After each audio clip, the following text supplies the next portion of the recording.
Welcome back to Tying That Guy. I'm John Wesley Chatham. This is my goodbye. Did I call him bye? This is my goodbye, Timothy Franck. I didn't know your first name was John. John Chatham. Yeah, yes, sir. Yep. Huh? That's my. I mean, that makes sense because you look much more like a John than you look like a Wesley. Yeah. You paused for a second, and I thought, and I knew there was going to be like some insult coming, and so when you paused, it just the anticipation just made it so, and then you didn't even insult me. But when you were pausing, I'm like, oh, this is going to be a good one. He's going to get a good one. No, I'm just saying, like you look like a John. You don't really look like a Wesley. So when I was growing up, my mom always told me in front of my grandparents, my family, that I was named after some judge in our family, John Wesley, something in our family. But when she had a few drinks and it was late at night, she goes, "No, I really named you after my first love. His name was John." And I was in love with him. So she named me after her first love, John. Sorry, Dad. And he's gone anyway. But she named me after my first name, after her first love, John. And then Wes, she named me after Nick Nolte in The Deep. You know, his name was Wes in The Deep. From The Deep. Yeah. So she loved Nick Nolte. So I guess she just named me after the object of her affections. But she told everyone in my family that she named me after this family judge that we had in the family. So many mom jokes. If my mother had used that system, my name would be like Harrison Ford. God damn, wouldn't that be the awesome? That would be the shit, man. Yeah. And I think Harrison is you know what? You just reminded me. God, I might have to have another kid, because for years I always thought Harrison was a cool name, and I never hear it. It's not a common name. Yeah. And I always wanted to name my kid Harrison, but I forgot, and now you reminded me. Yeah, and then everybody calls him Harry. Is it too late to change my kid's name to Harry? What is the cutoff to be able to change your kid's name? I think you absolutely own them until they're 18, so you can do anything. Okay, all right, Harris, get up here. When I was in 4th or 5th grade, I wanted, because I was always went by Wes. My mom's always calling me Wes, everybody's calling me Wes. But I think I was like in 4th, 5th grade, and I was like, God damn it. I thought John was the cool name. And I was like, I'm going to be John this year. And so I was like, this year I'm starting from the beginning. I told the teacher my name is John. I told all the kids in class my name was John. So about 3 weeks into school year, my mom comes and checks me out of school. And I was like, where are we going? And she took me to the doctor, and the doctor put me in a booth and put headphones on and was testing my ears, and he was doing beeps and everything. And my teacher called my mom and was like, hey, I think John might have something wrong with his hearing, because I didn't respond to my name. So I would be working, they'd be like, John, because I'm used to Wes my whole life. And they're like, John. And like when kids would be like calling my name, I didn't listen to anybody calling John because I wasn't used to it yet. So they thought I had hearing troubles. So they came, and my mom took me to get my hearing tested. And then she was like, who the fuck's John? And they're like, John, your son. And she goes, it's Wes. It's not John. And so there's like, oh, there you go. That's this problem. Because the teacher was telling a story when she was telling my mother, she said that I was working on something. And she was like, John, because everybody went to go play. And I was working on something. And she's like, John. And I didn't answer because I didn't know that I wasn't used to that name. So I wasn't going to that name. Well, and you've always been a little bit of a space cadet. Yeah, that's to say the least. I actually went to my Nash's baseball game today, and he was 4 for 4. By the way, I'm proud of him. He's crushing the ball, and he's like super. But when he's in the outfield, that kid, like, he goes to another planet. I'm like, Nash, pay attention every time. Nash, get baseball ready. Every time, and you have to every play you have to get him zoomed in because he's looking at the sky and everything. And I'm like, dude, I know exactly what you're going through, buddy. Dad is a dreamer, just like you are. But I want to go. I want a second shot. Okay, so from now on this podcast, I'm known as John, not Wes. Okay, John. All right. Okay, Wes. All right. Johnny Midday. Go ahead. No, I think from now on you're Johnny Midnight. Johnny Midnight, Johnny Utah. That's Johnny Utah. No, Johnny Midnight. That's your porn name now. Yeah. Johnny Midnight. Johnny Midnight.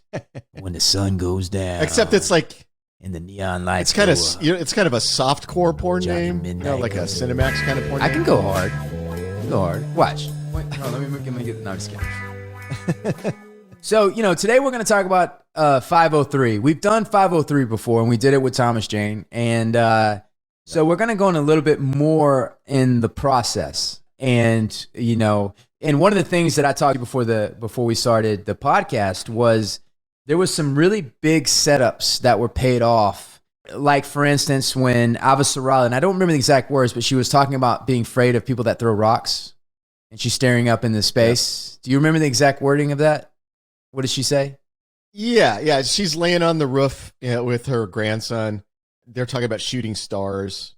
He says you don't have to worry about it. They just burn up in the atmosphere unless they're really big ones. And she says, I'm worried about people who throw rocks. But yeah, that was way back in beginning of season 1 of the show. Yeah. And then when was it when Naomi said to Fred Johnson, I have somebody I want you to find? That was also in season 1. That's when they go to Tycho Station in season 1. Now let me ask you a question. So when we were doing the show, you guys have had the books, so you had the benefit of knowing what was happening before. Yep. Were these same setups in your early books? No, because Avasarala is not even in book 1. So any Avasarala scene in the first season is a scene that was made up for the show. The setup with Naomi looking for her son was not in the early books because we kept that a little more secret in the books than the show did.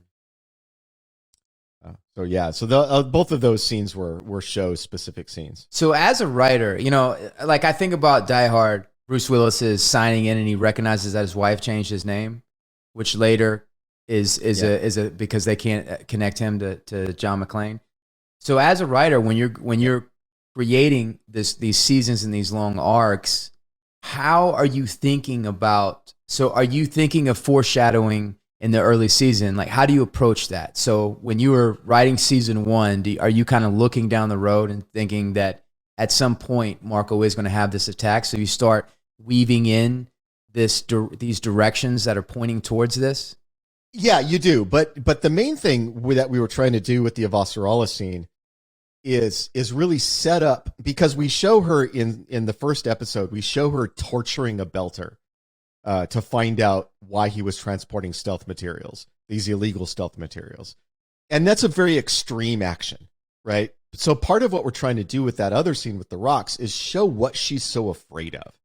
Because if you can show that somebody has legitimate existential fear, then you understand why that character is taking extreme actions.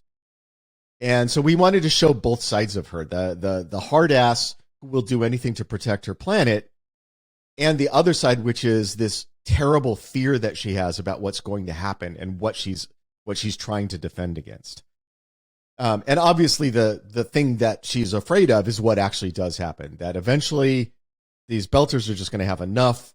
They're going to attack. They're going to go on the attack, and they're going to use things, mass extinction level attacks like, at giant asteroids and stuff like that. So yeah, you want to show both sides. So the episode is called Mother. And I think one of the most important scenes in this episode, and really kind of the most important storyline, is when Naomi meets her son or sees her son for the first time. How long did you guys talk about, how you were going to set staging? How are you going to set this up? How are you going to really show and communicate the power of this moment? Because the fans that have been watching the show, or the people they've been waiting for this for 5 seasons.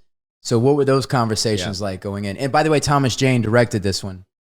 Yeah. I mean, a big part of that scene, of what makes that scene land as hard as it does, is the performances. Because it's not an overwritten scene. The scene is as written. She's in the bar. He comes in. They have a brief conversation, and then he leaves. It's not overly dramatic. It's not like long tearful speeches at each other. It's none of that. It's very pared down, which I actually think makes it more powerful. So give credit to the directing and the performances there, because the directing is very simple. It's we see her, we see behind her this kid comes into the room. They see each other, they share a few words, and it's not, the camera's not doing anything crazy. It's very sort of, it's almost like an impartial observer. It's like this third party in the room watching this thing happen very impartially, which is what allows the performances to be so powerful, because the camera's not drawing attention to itself. Because with directing, you got to remember, every time the camera draws attention to itself, it's taking attention away from the performances. And the balance then is, good directors know the balance is, have the camera draw attention to itself when that's useful, and when the performance is what's important, let the camera be still. Let it be just an observer, because then the performance is really what takes center stage. And to his credit, Thomas did that in that moment. What we see is we see Naomi's face, we see Philip's face. They deliver a few lines of dialogue, and everything else that happens in that scene is on their faces. And that's what makes the scene so powerful. You got two good performers really just crushing this moment between the two of them. So, give tons of credit to the performances on that. One of the things that good writers understand is that, particularly in film and television, it is a visual medium, and you can show so much story, and you don't have to tell so much. And I think a lot of exposition there it's a sign of insecurity. If it's overly explained, if it's overly, and there's not a lot of trust within the audience to understand it or get it. If you're in a restaurant and two couples are fighting, and you watch them and you can't really hear what they're saying, just by the way that their presence is with each other, the way they're talking, you can kind of figure out the whole story, and it's way more compelling and way more interesting. And with this scene, I think, it could have been done so many ABC movie of the night, where they just basically speak everything they're feeling. Like, I seen you for the first time, and I haven't seen you in 10 years and 9 months, and it hurts. It hurts. Yeah. Why, Mom? You know, and it's like, and you see and that. And you were my mother, and you left me. And how could you break my heart that way? Yeah. I know I left you, but I had no choice. He was killing me. And you do those things, and like the art. The artistry is being able to trust your directors, trust your writers, trust your actors, and know that, tell the story visually. So he walks in, he sees her, she sees him. The first reaction he has when he sees her is the little boy that's fascinated and spent nights thinking about, what does my mom look like? What is she doing now? What is she? And he sees her, and he's in awe in the whole thing, but then he gets hardened. And then he gets that little flippant, blow off, and he puts his shield back on, and then he turns to walk out the other way. There was so much communicated with that. You don't need to talk. You don't need to speak. Yeah. And that was really well done. And I think Jane did a great job to do that. But I want to go back. When Naomi goes to the bar and she's having a drink and she's surrounded by belters, I felt like, for me, I felt the atmosphere of that bar was very Belter-like. So some in season 1, there was some Belter situations where and I always say this, but if I feel like there's an actor that just showed up for work an hour ago and they threw some fake dirt on his face and then he shows up, but it just doesn't feel it didn't like this. These guys felt like coal miners. Like these guys felt like they just crawled out of the cave, and the bar, you could smell the BO and the body odor in the bar, and it was stuffy, and they were all close to each other, and the sweat, the art direction and the atmosphere was really great. Thomas, and so Tony Ianni did a really great job with that bar in this season, and I like to call it out. I do love who's Naomi's, the big guy, Naomi's friend.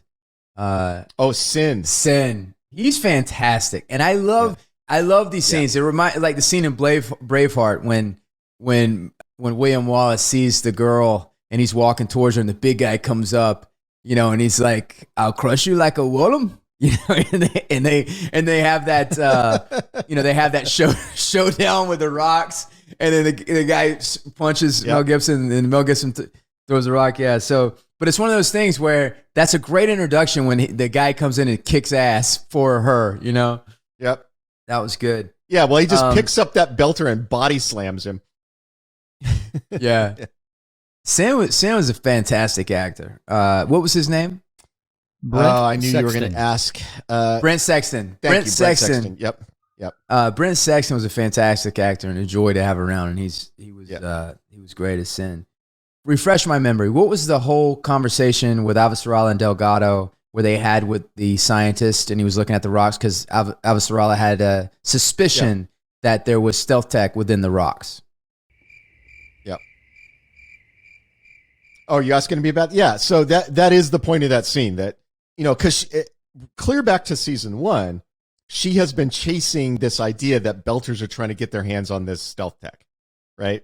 That's clear back to season 1. So she is, they find this rock. There's something very strange about it. The data coming from it is very strange. They bring the scientist in. He's trying to figure out why the data is so strange. And that's where her head is. Her head is, could it have been coded in stealth tech? Because that's the white whale she's been chasing for 5 seasons now.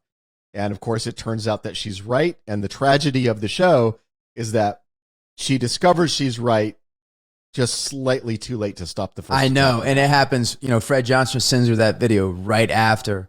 And Delgado, he suspects it as well. So he goes and he talks to the higher ups, but he's unwilling to challenge his position by bringing this up because it feels like a conspiracy theory. And so he doesn't take the stand to make this work. And it makes me think of what's going on in Russia right now with Putin. Obviously, Putin's advisors are like, oh, we're going to run through. Everybody around Vladimir Putin, they don't want to tell him something he doesn't want to hear. So it's like, yeah, we're going to run fucking through Ukraine. And there's a lot of native Russians that live in Ukraine that'll just, run to our side and help us. And as they start fighting, he's like, how the fuck is this happening? Like, we're getting exposed and embarrassed on the world stage. So even in battle, the generals they don't want to report the truth. They don't really want to report what's really happening in certain things. So there is a moment of, and in a way, do you blame them? Like, what happens if you tell him something he doesn't want to hear? What happens if you? Yeah, and you wind up disappearing, unfortunately. Yeah, I mean, and you look. That's been true of dictators throughout history. I mean, you look at when Germany started to lose World War II, everybody was terrified to tell Hitler of the mistakes he was making. When he decided to attack Russia, most of his military leadership thought that was insane. They were like, why are we going to start a war on our Eastern Front? We're already fighting a war on the Western Front. Why would we do that? But he was so sure that his army would just blitz its way to Moscow and the war would be over in a couple of weeks. And if you read the books written by the guys who were his leaders at the time, they all knew that was wrong. They all knew that was a terrible idea. They all knew it was going to fail. And nobody wanted to sit in a room with Hitler and go, Hitler, your idea is stupid and we shouldn't do that. Napoleon tried it. You saw what happened to him. Yeah, that's exactly. a big ass country and it's cold and there isn't a lot of food there. And it's cold up there. Yeah, over and over again. Like when Goering came to Hitler and said, we can win the war in Britain with just the Air Force. And Hitler's like, yeah, that sounds great. Let's do that. His Navy guys and Army guys were like, no, we actually can't beat Britain with just the Air Force. That's not possible. But Goering was Hitler's buddy. They were tight. And so nobody wanted to disagree with Goering in front of Hitler. And so they wound up throwing their Air Force away in this pointless constant air attacks that didn't actually accomplish anything. I mean, that was one of the that was probably the death blow, them invading Russia, starting that on the Eastern Front. So Holden with Monica, and they start going through her database of all the things that she knows, and you see Cortazar. And now, what do you see Cortazar doing in her data, the data that she has that she's sharing? Is he shooting people? No. Okay. So what that is, so if you recall back a couple of seasons ago, Cortazar was kidnapped by Belter forces working for Anderson Dawes. he was kidnapped off of Tycho Station, and taken. So what's happening there is Cortazar is being held in a secret lab by Belters working for Anderson Dawes. And what you're seeing there is Marco's Belters attacking that lab and kidnapping Cortazar out of that lab. So Cortazar is being grabbed, and we discover later in the season that the reason Cortazar was kidnapped is so that he could be sold to Winston Duarte and the Laconians. So yeah, so there's a couple of things happening here, because next episode we're going to see the rest of this plan unfold. They've got Cortazar. In the next episode, they take the other things that they need, and all of this stuff is the price that they're paying to Duarte for Duarte's military aid to the Free Navy. And then, so now they have that lead that they follow up, and they figure out who owns those containers, and they open up the door, and the two bodies fall out, and they're dead. So somebody's covering their tracks. Yep. It's very Elmore Leonard. They're on the case, and you think you have a lead, and you follow up, and the two bodies fall on the floor. And then, so absolutely, but then Fred Johnson gets excited because he knows that there is a ship that's going to come and take the container. He gets a video that is embedded in one of Ashford's ship. It was in a fire extinguisher that Drummer found. And he now knows that Marco is coming after him. And I think Fred Johnson has one of the best lines, in my opinion, this season, when Holden's worried about him and he's like, you got to take and then finally he's like, I've been doing this for fucking ever. What is his line? He's like, this ain't my first rodeo, boy. Like, I've been doing this for a fucking long time. Because he was kind of, Holden was trying to Fred didn't seem as disturbed as Holden thought he should be. So he's like, hey, Mark, there's going to be terrorists. He's like, we've had terrorists before. We've had finally he's like, I've done this before. I got, this isn't my first fucking rush with terrorists. Like, I got this. I can handle this. And it was, it was a good moment because you see, Fred Johnson's been doing this a long time. He's not a rookie. And, he's not over panicking, overthinking. He was a Marine colonel, through some of the worst insurrections in the belt. It's not like he hasn't confronted this kind of problem before. What was the exact line? Do you remember? He's like, I'm not fucking new to this. I don't remember the exact line. Yeah. Something like that. I don't remember the exact line, but the point stands, which is that here you got this like junior Navy lieutenant who got busted out, who's got like a dishonorable discharge, lecturing a former Marine colonel about how you fight insurgents. Like, I understand Fred Johnson's annoyance there. Fred's like, are you lecturing me about this, little boy? Yeah. Joseph, is it possible if we just have a clip of him lashing back at Holden, like just the line? He's like something like, Holden is following him and he's clapping, and Fred's like, yeah, we've had terrorists before. Yeah. Then finally goes, I'm not fucking new to this, or something like that. It was a great line. I've been doing this shit a hell of a lot longer than you. So Alex has a little date with Emily Babbage, and he thinks he's got a little romance on his mind. He thinks there's going to be some sweet talking, maybe some pillow talking later. But keep in mind the context here is he was just shot down by his ex-wife. Yes. Right? Yeah. Absolutely crushed by his ex-wife. And now you've got an attractive woman paying attention to him, treating him like he's special.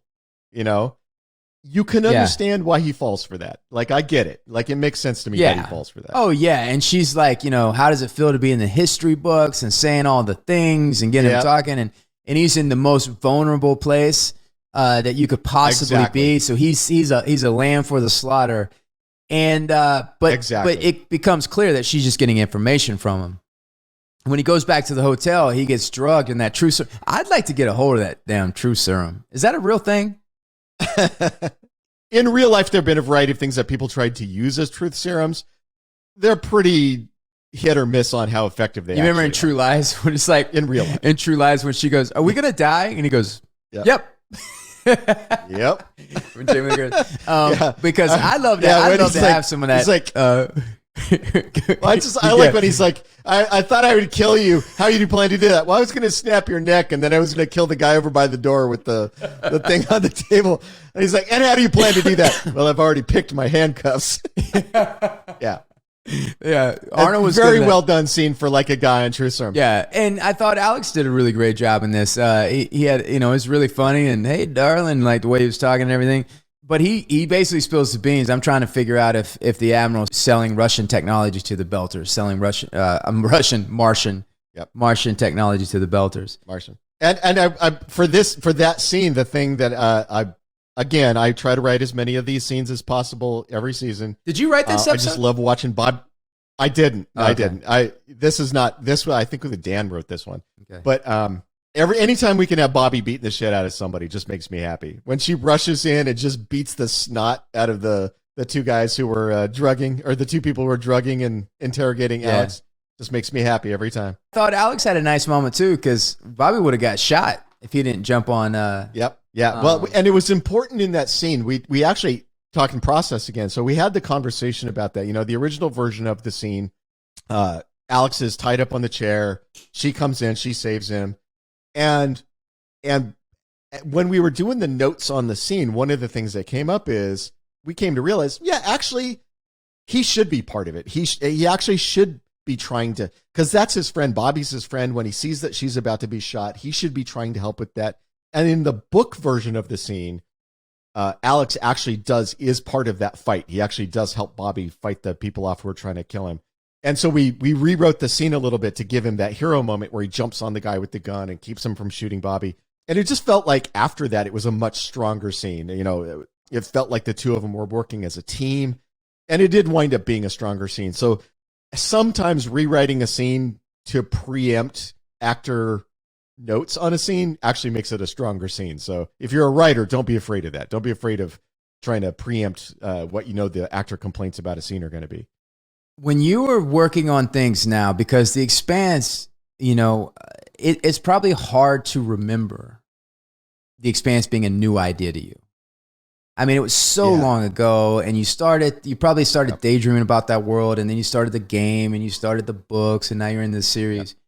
When you are thinking about new ideas, you've said this before, but this is kind of the common thing, is that good ideas are cheap, right? It's not hard to have a good idea. What's hard is to develop that idea into a story that people want to read or see or hear.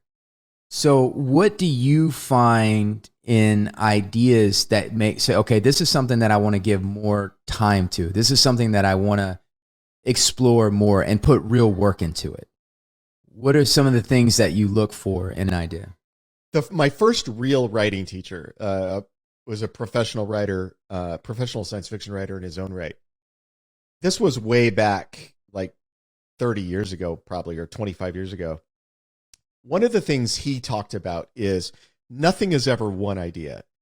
Stories come when you have an idea, and then you have a second idea, and you realize that those two ideas overlap. And that little overlap part of the Venn diagram, that's the story. Right? So just one idea is never good enough. You need a second idea. And often when they occur to you, you don't initially understand that they're the same story. Like, you'll have an idea like, I really like a fully populated solar system, like was in Stars My Destination. I think that's really fun. And then you'll have a second idea like, you know what I love? I love blue collar workers in space, like in Alien. And then the overlap of those is I want to write a story about merchant marines, blue collar workers in space in a fully populated solar system. What might their lives be like? You need both things. You can't just have one thing. And, I'm picking two really simplistic things, but for most writers, what I tell them is if you have a good idea, just hang on to it, write it down, make sure you remember it, keep it somewhere.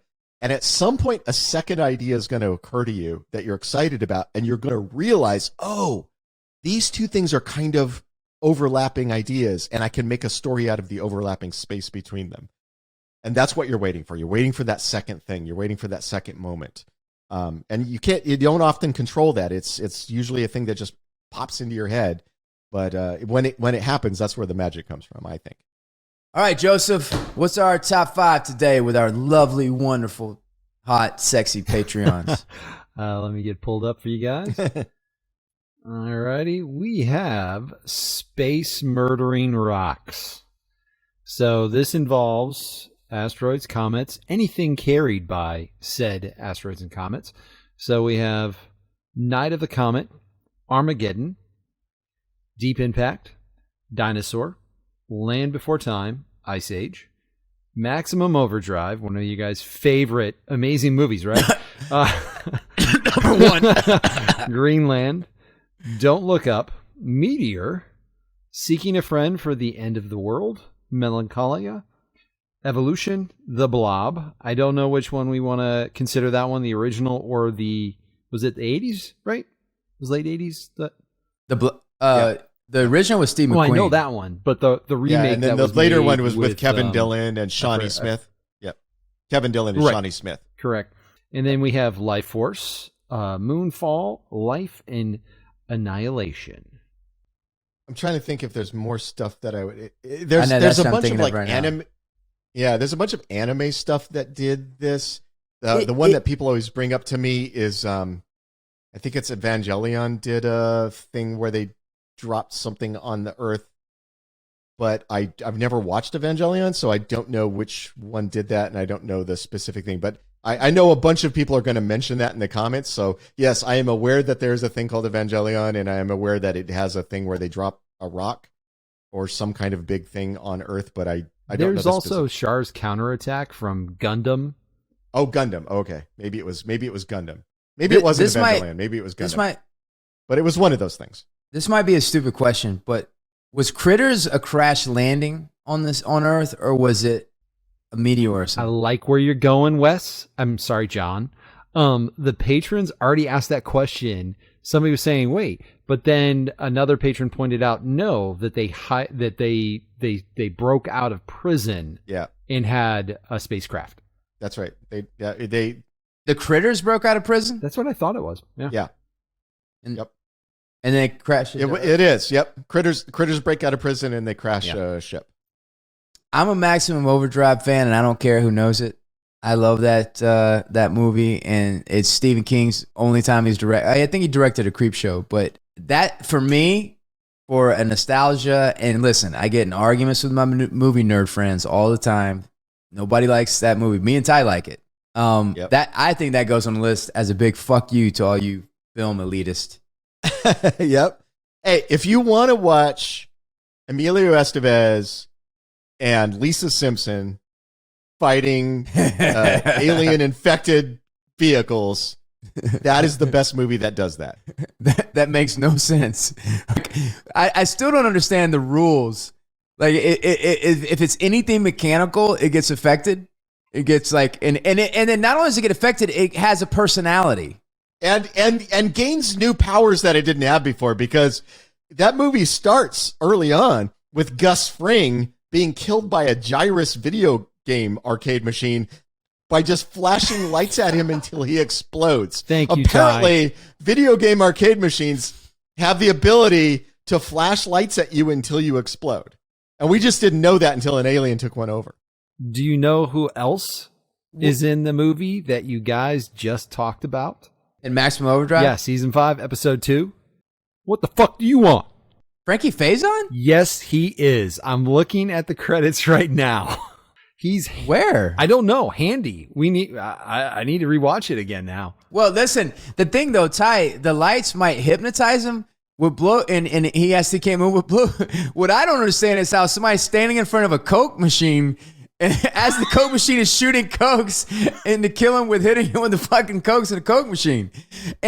But you know, what I love is like, and this is what I love so much about Stephen King, is there are times where it's like, he's like, I don't care. I just think this is, he just like kind of, he's not precious with his work, right? He'll just do things that he thinks, oh, this is kind of a cool story, and just put it out there. And there's something fun in that. And so when I read, like, Maximum Overdrive is fun.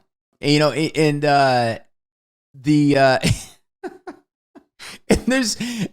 if it's not, like, if it doesn't make sense, it's delightful. You know, it's like the guy standing in front of the Coke machine, and the Coke machine's just belting him with Cokes. He's like, ah, as he's dying, and it's just like, it's really cool. And so it's like, I guess anything electronic or with gas, because, or, you know, electronic or that uses gas is possessed by this comet, I guess. Is that what it is, Ty? I mean, that seems to be what the rules are, but I don't know, man. It doesn't make a lot of sense, but you're right. It's a ridiculous idea played out ridiculously. And it's fun. It's kids getting run over by like what is it? Is it a riding mower that chases the dude around, and a kid gets run over by a steamroller, and it's just ludicrous. And here's my question is, you know, the semi with the green face is kind of like the leader of the revolt. It's like the boss. Is the boss. If that semi didn't have a face on it, would it have still been the leader? What do you think, Ty? No, they picked that for the leader because it had a face. It had the face. Yeah. The rules make no sense because no, we're not getting off of Maximum Overdrive yet. We got to talk more about that. The rules make no sense because like an electric shaver gets possessed, but suddenly it gains the ability to like hover and levitate. Like the army Jeep with the M60 on it gets possessed, and suddenly that gives the M60 the ability to turn and aim on its own, even though there's no machinery that lets it do that, right? Yeah, because it's not electric, it's not gas. It's just a swivel joint, but somehow that swivel joint gains the ability to turn itself. Like, there's no logic to any of it, but it's amazing. And the thing is, they get on a sailboat. At the end, they get on a sailboat. Okay, so it doesn't have anything, but that sailboat has a boat engine, and it has all like that. It has all kinds of mechanical like a radar, all kinds of shit on the inside of the sailboat. Yeah, I mean, sailboats are filled with electronic equipment. Yeah, and so you know, what would you do? They should have, after the credits rolled, just had a camera going over the sailboat. You know, it says like 6 months later, and it's just going over the sailboat. You just see a bunch of skeletons of the guys that were there because they didn't know how to sail, and they were just stuck out at sea, and there was no food and no water of the thing there. Yeah, where are they going? Yeah, where are they going? Are they going to a place that doesn't have any type of technology whatsoever? Okay, so you know what movie got that moment right? The movie that got that moment right is Zack Snyder's remake of Dawn of the Dead, where the whole thing is they're trying to get to this boat so they can get away from the zombies and go out to an island. And the end credits scene is they get to the island, they get off, and the island also is covered with zombies, and they all get eaten.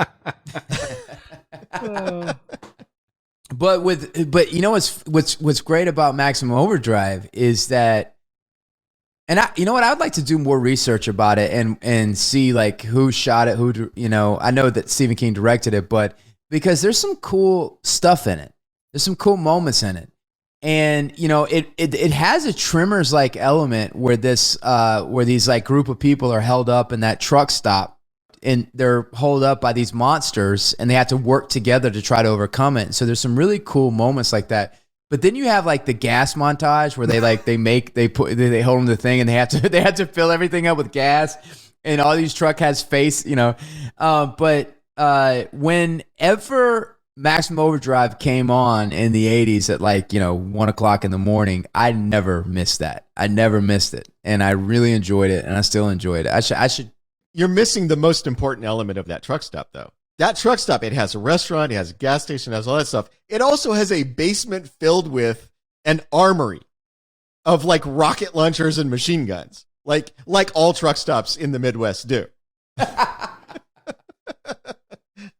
So for me, Maximum Overdrive goes on the list. Where would you put it, Ty? Yeah. I don't care. I'd put it number one. That's a good one. Okay, so I'm going to go for like, okay, now since that is you have set the tone. Wes, you have set the tone. I'm going to stay in your tone. Night of the Comet. I'm going Night of the Comet. I'm going The Blob. I actually like the Kevin Dillon, Shawnee Smith Blob better than the Steve McQueen is a fantastic actor. I'm not bashing Steve McQueen. He's a fantastic actor. But that movie was made dirt cheap, and it's mostly people standing around talking in rooms. The thing that they did with the remake in the 80s with Kevin Dillon is they turned it into an action horror movie, which was really fun. You know, it was a lot more fun. So I'm going to go with the. Did you ever see Remote Blob. Control starring Kevin Dillon? Maybe, probably. I don't remember it. I'm looking at this Remote Control, Wes. I will have some B-roll of it. Wow, the cover of that movie looks like it is amazing trash. Hey, put it up right now so Ty can see it. This cover just looks ridiculous. I bet Ty have seen this. I bet he's seen it. What the? Dude, this movie is so strange. These outfits, though, too. It like silver. I know. This was fantastic 80s at its best. Night of the Comet is one of those movies. I remember the first time I saw Return of the Living Dead, I think it was. Like, you remember when you were a kid and you go, like, there'd be like 10 of your buddies, like somebody's birthday, and you go have a spend a night party at their house, and you stay up all night and watch horror movies. And I think that's the first time I saw Night of the Comet. And that is definitely in line of like the Maximum Overdrive, like fun, you know, just cheesy, like crazy Night of the Comet type situations. So Maximum Overdrive, The Blob, the Kevin Dillon's The Blob, Night of the Comet, and we have 4 and 5. I mean, I think we should stay in this same tone. What other lovely cheesy bit of 80s would fit in here? Well, there was that Creep Show. Remember, there's a Creep Show when a comet came down and Stephen King was in it. It turned everybody into plants. Yeah, it turned him into plants. I remember his tongue was like moss or something. That was like the first thing that happened, and he was all like, and Joe Hill's in that movie, by the way, I think. Yes. So here's one that's not on the list that I would add to the list because it's one of my favorite terrible movies. I saw it at a drive-in when I was like 8. Invasion of the Giant Spider. That starts with meteorites falling down that crack open and little spiders come out of them that grow up to be gigantic, like house-sized spiders that wreck a town. What year was that Invasion of made? the Giant Spider. Oh, probably in the 70s, mid-70s, maybe? 50s? Oh, No, really? mid-70s. It sounds like the whole 50s. No, it's Invasion of the Giant Spider. I saw that at a drive-in. It scared the crap out of me because there's a scene where like this woman's sitting in her bathroom and the giant spider's like smashing through the bathroom walls, trying to get her. Saw the big hairy leg coming through the wall. And as a little kid, I was terrified to use the bathroom for like a week afterward. It's got to be one more that we're not thinking about.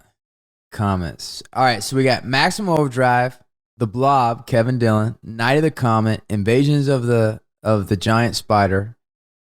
Ty, you know what we should have? You and I should own a drive-in. And we should own a drive-in where we didn't need to make money from it, so we could just show these movies that we want. And it might just be me and you in a car watching this movie with an empty parking lot. I do miss the drive-in. My dad was a big drive-in guy. We would always go to I remember seeing an Urban Cowboy in the drive-in. I saw a bunch of drive-in movies. I loved it. And they would do double features. I saw Terminator 2 in a drive-in. That was the last movie I saw in a drive-in. I saw the first Terminator at a drive-in. No. That wasn't the first time we saw it, though. It was. Yeah, first time I saw the first Terminator, it was at a drive-in. Then I saw it Then I saw it a bunch of times later, but yeah, it was at a drive-in. And here's the funny story is I was with a carload of people that are like the wacko religious people, so like you weren't allowed to see R-rated movies, right? And it was one of those double drive-ins where there was a screen in each direction with like the snack bar in the middle. Yeah. And so the carload I was with was watching whatever PG movie was playing on the other screen. And I got up and I went over to the snack bar at the beginning, and the Terminator was just starting, and it was on the other screen, and it was like that cool future scene where it's like, you know, the robots rose from the ashes, and it shows like, all the huge robot shooting and stuff. And I was like, this looks fucking cool. And I stayed and watched the entire movie at the snack bar rather than go back to the car that was watching whatever shitty PG movie they were watching over there. That's how I saw the Terminator the first time. That is so That is so cool that you saw Terminator, the very first Terminator, and the drive-in. That'd be a good drive-in movie. Number 5, I know I might kick you off, Ty, but going with the theme and the trend, Life Force has always had a special place for me. I know it's a horrible movie and absolutely ridiculous, but If Joseph is talking to us, I can't hear him. His camera and mic are dead to me. Joseph said Life Force. He said number 5. We should think about Life Force. I agree with Joseph on this. That's a good call. I love Life Force. And Matilda May, who plays the female space vampire, I saw that movie on HBO when it first came out, which I think it came out in like the late 70s or early 80s, right? So I was pretty young when it came out. I saw that movie on HBO at my friend's house. Matilda May absolutely altered my sexuality. Like from then on, I was tell me about it. I just want a girl that looks like Matilda May. That was it. I was like, all right, that's it. You've never seen Life Force? Tell me the movie. I never heard of this movie. No. Okay, so tell me what happens. So it's about some astronauts go up to a comet. They discovered that there's this ancient spaceship next to the comet. They land on the spaceship. They discover that there are what appear to be humans in coffins on the spaceship. They take those coffins and they take them down to Earth. They take them back to Earth. And it turns out that it's an ancient race of like space vampires. And then the rest of the movie is Matilda May, who plays the female space vampire, walking around New York naked, annihilating things with her awesome space vampire psychic powers. It's fucking great. You should watch this movie. I'm telling you, it will change your life. Okay. So just out of your enthusiasm, we'll put that on number 5 of the list, and I will have to watch this movie. It is absolutely worth your time. And if you want to know what turned on little 11-year-old Ty, this is the movie that will explain that. It's sci-fi, it's spaceships, and it is naked Matilda May for 40 minutes.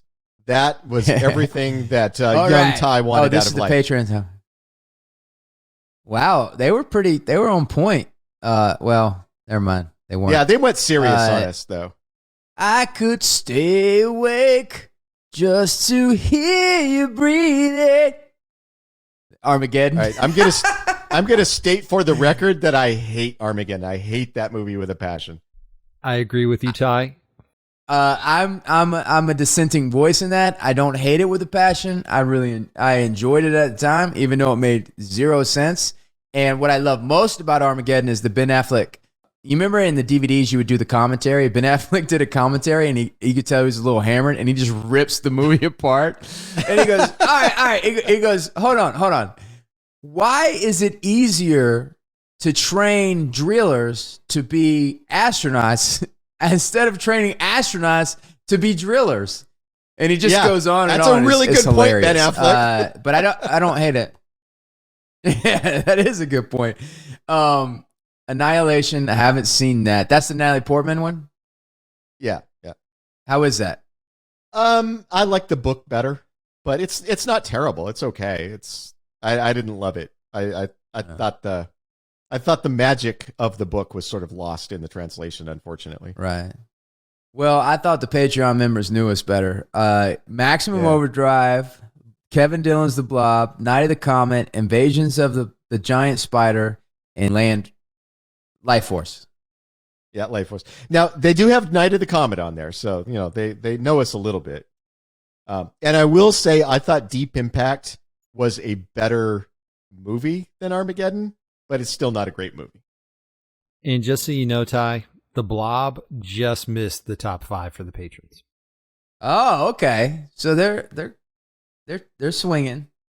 Hey, Ty, this might be. I'm looking at Life Force right now. This might be one of those good ideas that could be done better. Unfortunately, oh wow, there's a lot of nudity. Unfortunately, we will not be able to get Matilda May to be in a remake, and so there's no reason to do a remake. It's not going to be the same movie. All right. It's not gonna be the same. Well, guys, this has been a great time. Y'all were 2 out of 5. I'm going to count it 2 out of 5 because y'all were close for the Blob. But we love you guys. Thank you for hanging out. And we'll see you next week. And we're going to be doing some more fun stuff for you guys. So stay tuned. Say goodbye, Ty. Goodbye, Ty.